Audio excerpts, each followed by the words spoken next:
Hello guys, मैं राजेश आपका अपने YouTube channel learning by doing में आपका स्वागत करता हूँ। और आपने अभी तक हमारा चैनल सब्सक्राइब नहीं किया तो चैनल को सब्सक्राइब कीजिए और बेल आइकन को प्रेस कीजिए। तो चलिए द हिंदू ट्यूटोरियल का डिस्कशन स्टार्ट करते हैं। तो स्टार्ट करने से पहले बस कुछ सेकंडों का आपके लिए कुछ बताना है।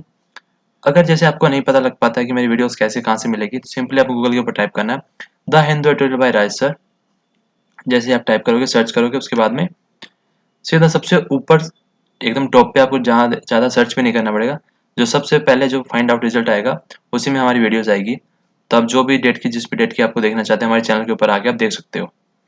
तो ये था जो वीडियो के रिगार्डिंग अभी तक जो इश्यूज आ रहे थे, फेस करने पड़ रहे थे आप लोगों को, तो उसका सॉल्यूशन। तो अब मोटिवेशन कोट की ओर मूव करते हैं।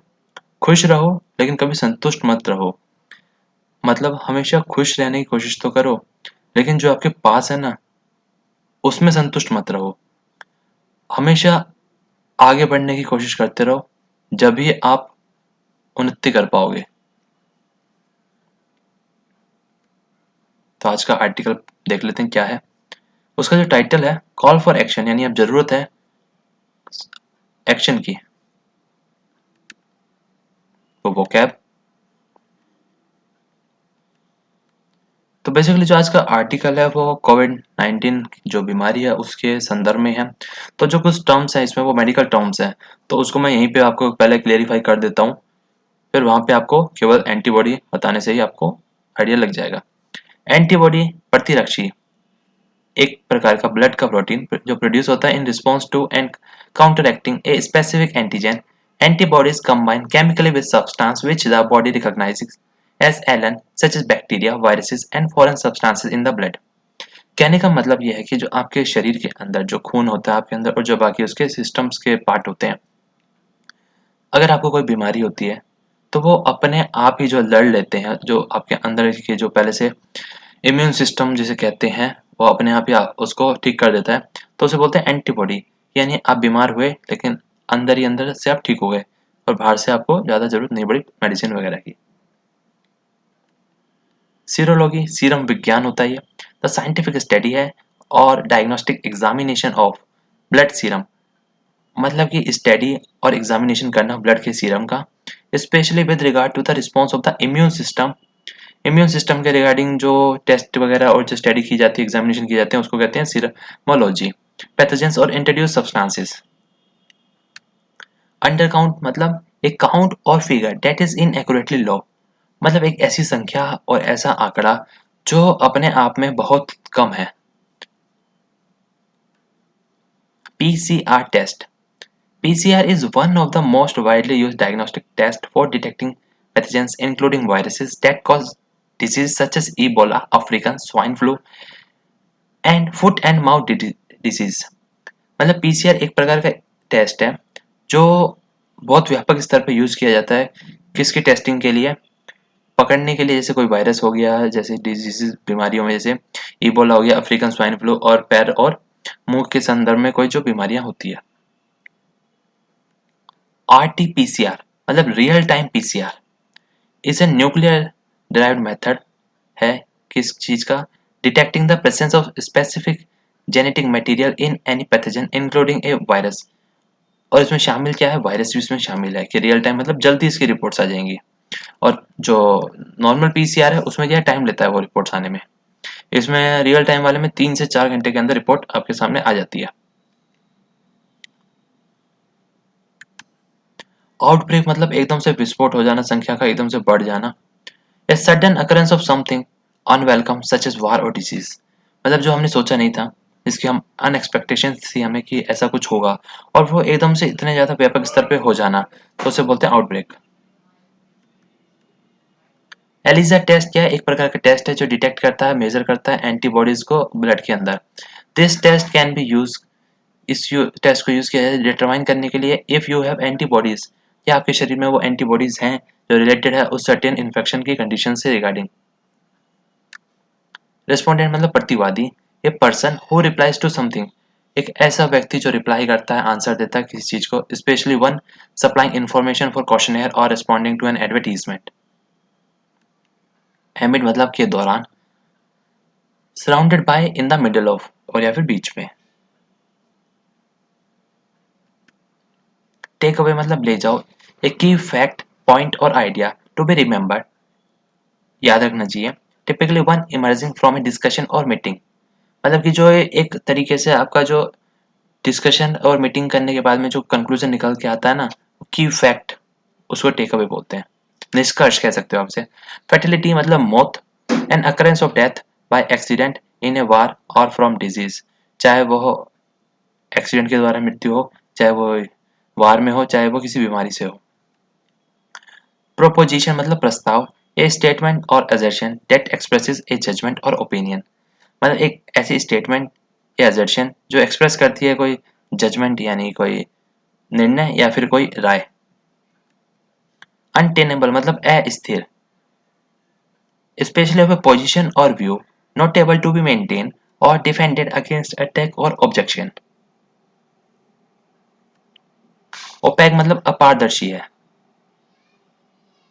पारदर्शी होता है ट्रांसपेरेंट और अपारदर्शी होता है नॉन ट्रांसपेरेंट, तो ओपैक कहा जाता है उसे। Not able to be seen तो, और नॉट ट्रांसपेरेंट तो लिखा हुआ है यहाँ पे। तो ये थी आज की वोकैब। तो वोकैब आपको अच्छे समझ में आ गई होगी थोड़ी टर्म्स, तो उससे अब क्या हम आर्टिकल जो स्टडी करेंगे ना, उससे आपको आइडिया लग जाएगा कि किसका टर्म का क्या मतलब है, किसके रिगार्डिंग यूज किया गया। सबसे पहले टाइटल को पढ़ते हैं। कहा गया है कि कॉल फॉर एक्शन, अब जरूरत है एक्शन लेने की यानी कदम उठाने की, अब इससे ज्यादा और देर नहीं करनी चाहिए।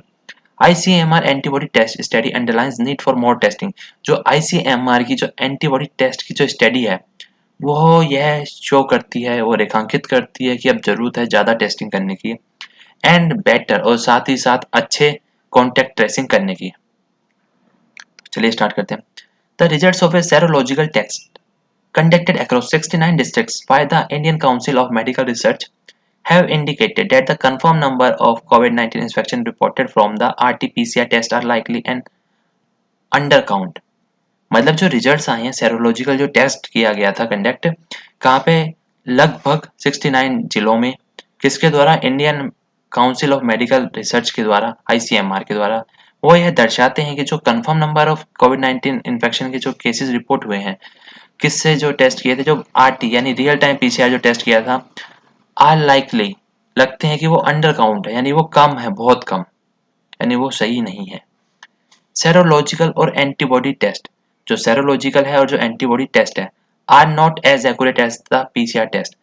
तो साथ ही क्या ये भी कहा जा रहा है कि जितने PCR वाले टेस्ट के जो रिजल्ट्स आते हैं वो एक्यूरेट होते हैं, उतने सेरोलॉजिकल और एंटीबॉडी टेस्ट के भी नहीं होते। RT PCR कह ही दिया कि उसके भी एक्यूरेट नहीं होते और सेरोलॉजिकल और एंटीबॉडी टेस्ट के भी नहीं होते, यानी सबसे जो एक्यूरेट बताया जा रहा है इसके थ्रू, वो कहा जा रहा है कि PCR टेस्ट जो किया जाता है वो एक्यूरेट होता है। बट लेकिन दे आर यूजफुल, लेकिन ये जो बाकी और टेस्ट हैं ये यूजफुल हैं, इंडिकेटर्स यानी सूचना देने के लिए, of the spread of the novel corona virus among peoples में, कि वो फैल रहा है या नहीं।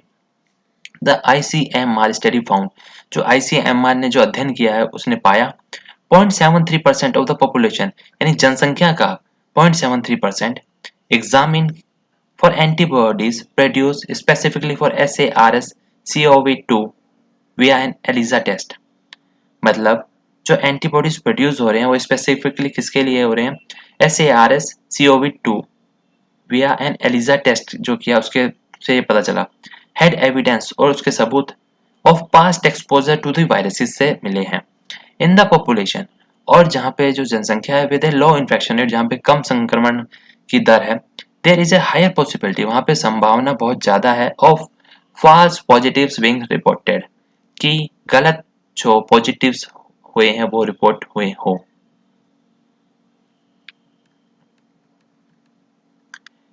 A number of respondents could have been found to have released antibody specific to coronavirus, और बहुत सारे ऐसे प्रतिवादी मिले जो रिलीज कर रहे एंटीबॉडी स्पेसिफिकली कोरोना वायरस के, जिन्होंने इसका रिप्लाई किया, बट लेकिन विदाउट एक्चुअल एक्सपोजर, लेकिन बिना अच्छे से जाने एक्सपोजर किए, टू SARS-CoV-2 अलोन केवल।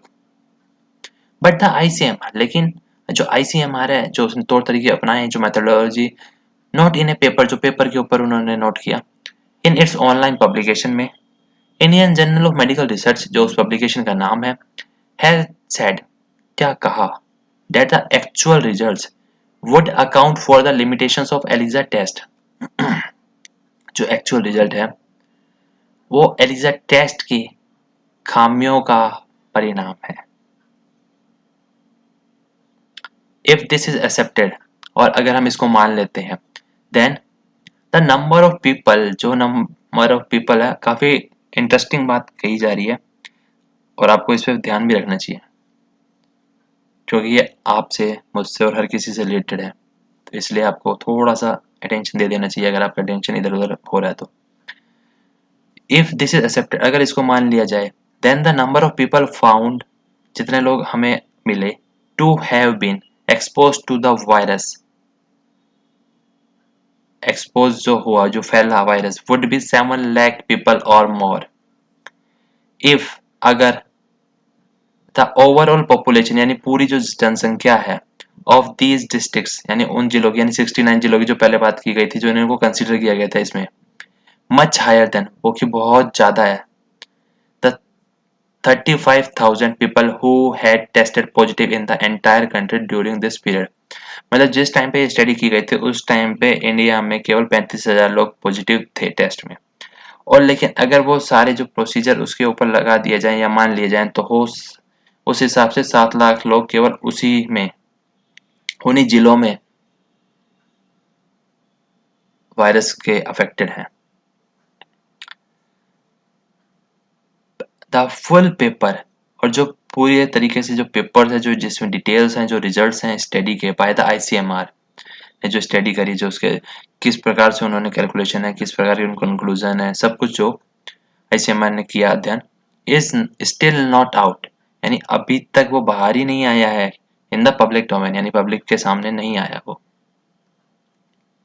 सेरोलॉजिकल टेस्ट, जो सेरोलॉजिकल टेस्ट है, डिस्पाइट इनएक्यूरेसीज, बावजूद उसमें जो खामियां हैं, कैन बी यूजफुल, लेकिन वो फिर भी क्या है, सहायक है गाइड करने के लिए, of the extent of the infection among, कि किस हद तक जो इन्फेक्शन है, जो वल्नरेबल पीपल, जैसे किसी को पहले से कोई बेचारा बीमार है, जिसको अक्सर खांसी जुकाम बुखार रहता है और जो पहले से बीमारी में ग्रसित था, यानी काफी सारे उसके रोग पहले से चल रहे हैं, उनको टेस्ट करने के लिए, and with in hot spots, और जहाँ पे बहुत सारी संख्या में कोरोना वायरस के जो मरीज हैं, एंड पीरियोडिक टेस्ट, और जो पीरियोडिक यानी समय समय पर जो टेस्ट है, of this kind are must, इस दौरान में जब जो राइज है, जो यानी जो स्तर है केसेस का, have now cross the 3.2 lakh mark, यानी 3,20,000 के आंकड़े को भी पार कर चुका है। तो इस स्थिति में कम से कम इस प्रकार के टेस्ट भी कुछ हद तक तो हमें रिलीफ प्रदान करेंगे, कि पता तो चलेगा कि कुछ ये क्या सिम्टम्स आ रहे हैं इसमें। The clear take away from this report, और जो क्लियर एक तरीके से जो आपको सामने निष्कर्ष निकल के आया इस रिपोर्ट से, इज नॉट डेट, यह नहीं, what the general director general of the ICMR claim, यानी कि जो किसने कहा था, जो आईसीएमआर के डायरेक्टर जनरल है, जिन्होंने दावा किया था, that there is no evidence, की कोई सबूत नहीं है किस चीज के, कम्युनिटी ट्रांसमिशन के, लेकिन but that there has not been adequate testing by more accurate RTPCR method, लेकिन आरटीपीसीआर जो मेथड है उसके द्वारा मोर एक्यूरेट टेस्टिंग नहीं हो रही है। वाइल द लॉकडाउन, और जो लॉकडाउन की स्ट्रेटेजी यानी रणनीति अपनाई गई थी, उसके दौरान क्या हुआ, slow down the rise in the cases, देखने में ये आया कि जो उस टाइम पे केसेस थे वो कम, धीमी रफ्तार से बढ़ रहे थे, एंड फर्टिलिटीज, साथ ही साथ उस टाइम पे मौत की दर भी काफी कम थी in the early period of the outbreak in the country. The severe effect it had on the economy, और साथ ही साथ इसके बहुत सारे परिणाम भी पड़े अपनी अर्थव्यवस्था के ऊपर भी बुरे। बिसाइड्स, बावजूद इसके, इट्स अनइवन इम्प्लीमेंटेशन, और इसका हर जगह इवन इम्प्लीमेंटेशन नहीं हुआ, यानी समान नहीं हुआ, अनइवन इम्प्लीमेंटेशन अपनाया गया, इसको लागू किया गया in urban areas where physical distancing is a difficult proposition, वहां पे फिजिकल डिस्टेंसिंग को मेंटेन करना क्या बहुत मुश्किल काम है शहरों में, क्योंकि वहां पे जगह कितनी कम होती है। Made it is an untenable strategy to pursue over the longer term, और इसने क्या, एक प्रकार की अस्थिर रणनीति है जो कि परस्यू करना लंबे समय के लिए बहुत मुश्किल है। India continues to register among the highest daily cases in covid 19 cases, और भारत लगातार रजिस्टर कर रहा है हाईएस्ट, सबसे ज़्यादा डेली केसेस कोविड-19 के केसेस एंड फर्टिलिटी, साथ ही साथ मृत्यु दर वर्ल्ड वाइड पूरे संसार में। And this has now burden, और इसकी वजह से क्या है, बर्डन यानी बोझ बढ़ा है किस पे, the health institution in many urban centres, यानी शहरों के जो हेल्थ के हॉस्पिटल्स वगैरह हैं, जो हेल्थ सिस्टम है, उसके ऊपर बहुत ज़्यादा बर्डन आ गया है। Following the easing of the lockdown, जब से लॉकडाउन का अनलॉक फेजेस स्टार्ट हुए, यानी जब से लॉकडाउन में राहत प्रदान करनी स्टार्ट की गई। Yet authorities continue to test at relatively low level with a lot of variance across states. लेकिन अभी तक जो अथॉरिटीज है वो टेस्ट क्या कर रही है, लो लेवल पे, यानी बहुत रिलेटिवली कम स्तर पे कर रही है, और राज्यों में क्या वेरिएंसेस भी है, कहीं पे कुछ कम हो रहे हैं, कहीं पे ज़्यादा हो रहे हैं। सम स्टेट, और कुछ राज्य जैसे Maharashtra, Gujarat have tested at a higher rate, वहाँ पे यहाँ बहुत व्यापक स्तर पे टेस्ट हो रहे हैं, ऐसा बताया जा रहा है। टेस्ट पर मिलियन पॉपुलेशन पे हो रहे हैं देन मैनी अदर्स, जो बाकी राज्यों में नहीं हो रहे हैं उससे काफ़ी ज़्यादा हो रहे हैं इन दो राज्यों में, ऐसा कहा जा रहा है। But have not increase the overall testing, लेकिन ओवरऑल टेस्टिंग नहीं बढ़ाई गई है to account for the relative rise in the size of outbreak. Telangana has still not ramp up testing numbers adequately, Telangana ने अभी तक एडुकेट जो नंबर है टेस्टिंग के वो नहीं बढ़ाए हैं। And has been opaque in the release of the testing data, और साथ ही साथ नॉन ट्रांसपेरेंट है वो, यानी पारदर्शी नहीं है जो भी डाटा वो रिलीज कर रहे हैं, यानी उसमें कुछ गड़बड़ शड़बड़ कर रहे हैं। ऐसा मैं नहीं कह रहा हूँ, ऐसा ऑथर कह रहा है इस आर्टिकल के माध्यम से। टेस्टिंग करना, ट्रेसिंग करना और ट्रीटमेंट और उनका उपचार करना एट ए हायर ऑर्डर, और ये क्या है, सबसे उच्च स्तर का जो एक तरीके का आदेश अक्रॉस द पॉपुलेशन, जो पूरी जनसंख्या में, बावजूद इसके जो मेजर्स हैं, जैसे कि उपाय हैं, सच है जैसे मास्क को पहनना, प्रैक्टिसिंग हैंड हाइजीन की, यानी हाथ समय समय पे धोते रहना, सैनिटाइजेशन का यूज करना, as the experience of several countries that have considerably slow down the rise, ऐसा एक्सपीरियंस में आया कि जो बहुत सारी जो देश हैं जिन्होंने इसको अपनाया, उससे ज्यादा जो वहाँ की जो केसेस की जो बढ़ने की दर थी ना, वो धीमी हुई है, और काउंट शोज, और वहाँ पे यह दिखा भी है, और केवल यही एक क्लियरेस्ट वे है टू एड्रेस द आउटब्रेक, इस महामारी से, इस विस्फोटक से निपटने का केवल यही साधन है कि आप मास्क ज़्यादा से ज़्यादा पहनते रहें और हैंड वॉश करते रहें, सैनिटाइजेशन का व्यापक स्तर पर यूज़ करते रहें। तो यही इस बीमारी का एक तरीके से सरल और अंतिम उपाय है कि जिसके द्वारा देश हमारा जल्द से जल्द इस बीमारी से निजात पा सकता है। तो ये था आज का आर्टिकल, उम्मीद करता हूँ आपको अच्छे से समझ में आया होगा, और एक रिक्वेस्ट करूंगा, अगर आप मास्क नहीं पहनते हैं तो प्लीज़ मास्क पहना कीजिए, हैंड सैनिटाइजेशन का यूज़ कीजिए, और समय समय पर अपने हाथ धोते रहिए। आप खुद भी स्वस्थ रहेंगे और आपका आसपास का जो माहौल है वो भी स्वस्थ रहेगा। तो चलिए एक बार फिर से बता देते हैं, अगर आपको नहीं पता हमारी वीडियो आपको कहाँ से मिलेगी, तो आपको सिंपली गूगल के ऊपर टाइप करना है the Hindu editorial by Raj sir, जैसा कि आपकी स्क्रीन के ऊपर डिस्प्ले हो रहा है, उसके बाद में सीधा सर्च करेंगे क्लिक। तो सर्च पे जैसे आप क्लिक करेंगे तो आपके सामने रिजल्ट शो हो रहे हैं, सेम इसी प्रकार से डेट वाइज आपको रिजल्ट शो होने लग जाएंगे। इसके द्वारा आप हमारी वीडियोस कभी भी देख सकते हैं, किसी भी टाइम देख सकते हैं, और जिस टाइम की आपको देखनी है आप हमारे चैनल पे आके गो थ्रू कर सकते हैं। पूरे चैनल पे रीजनिंग की देखनी हो, चाहे आपको चाहे हिंदू एडिटोरियल देखना हो, चाहे जनरल अवेयरनेस देखनी हो। तो ये था आज का आर्टिकल, उम्मीद करता हूँ आपको अच्छा लगा होगा, पसंद आया होगा, समझ में आया होगा, और अभी तक आपने हमारे चैनल को सब्सक्राइब नहीं किया, चैनल को सब्सक्राइब कीजिए, वीडियो को लाइक कीजिए, और हाँ दोस्तों में ज़्यादा से ज़्यादा शेयर कीजिए। तो थैंक यू।